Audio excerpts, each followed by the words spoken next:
L'acte 2 des activités pour la paix et le développement a pris son envol à l'Institut des artisans de justice et de paix, Chant d'Oiseau, IAJPCO, à travers une conférence sociale basée sur le thème « Démocratie, valeurs humaines et consolidation de la paix, enjeux de développement ». L'ancien ministre des Affaires étrangères, Jean-Marie Erouzou, conférencier du jour, a fait un exposé basé sur la citoyenneté démocratique. Puisqu'il ne peut y avoir de démocratie sans démocrates, il faut renforcer les investissements en faveur de la création et de l'entretien de la citoyenneté démocratique. Cela doit inclure le renforcement des modules liés aux devoirs et à la culture civique dans les programmes scolaires élémentaires ainsi que dans l'éducation civique au niveau national. L'achever donc en soulignant la nécessité pour les États africains, de conscientiser leurs élites afin que les cadres ne soient plus des rentiers de l'État. En d'autres termes, que les agents des services publics et privés, les hauts fonctionnaires de l'État, les personnalités politiques sachent que s'ils sont là, c'est qu'ils sont au service des peuples.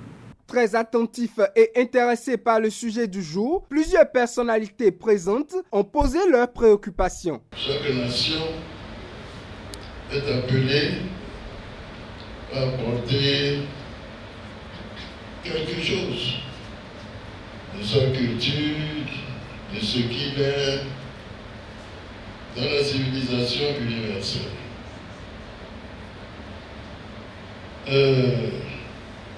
Vous qui êtes toujours entre deux avions, avez-vous l'impression que notre pays est présent à ce rendez-vous? Est-ce que l'Afrique est vraiment capable de faire la démocratie? Je ne suis pas pessimiste, mais je me pose cette question et je me demande s'il ne faut pas envisager un système démocratique à l'africain. Et je crois qu'il faut qu'on réfléchisse à cela. Alors ce qui se passe aujourd'hui en Afrique, c'est qu'on utilise un tout petit peu les principes fondamentaux de la démocratie et on lui ajoute une petite dose de dictature. Le conférencier a répondu aux multiples préoccupations. Dans sa chute, il a tenu à rappeler à tous de toujours agir pour l'intérêt collectif. Le directeur général de la Banque mondiale, il y a quelques années, James Wolferson, disait ceci: lorsque les cadres surfacturent, je crois que Rétis doit être au courant, nous étions souvent ensemble là-bas à l'époque, lorsque les cadres font des surfacturations sur des projets, une école qui doit revenir à 25 millions de francs CFA et elle revient au bas mot à 40 millions, le différentiel qui est pris prive les populations les plus pauvres d'écoles, de centres de santé, de pistes rurales, donc freine le développement. C'est le cadre que nous sommes.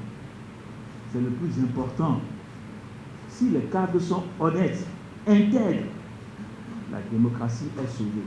Privilégions toujours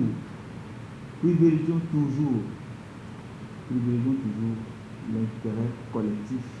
Le directeur de l'Institut des artisans de justice et de paix, Chant d'Oiseau, IAJPCO, après avoir accompli l'acte symbolique effectué au cours de chaque conférence sociale à l'endroit du conférencier du jour, a annoncé la prochaine étape. Le mois de mai, le 11 mai, nous aurons ici un débat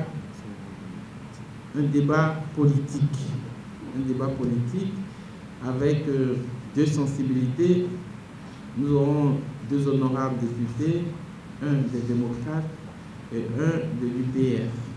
Et au milieu, un prêtre, un théologien qui va participer au débat comme personnalité de la société civile.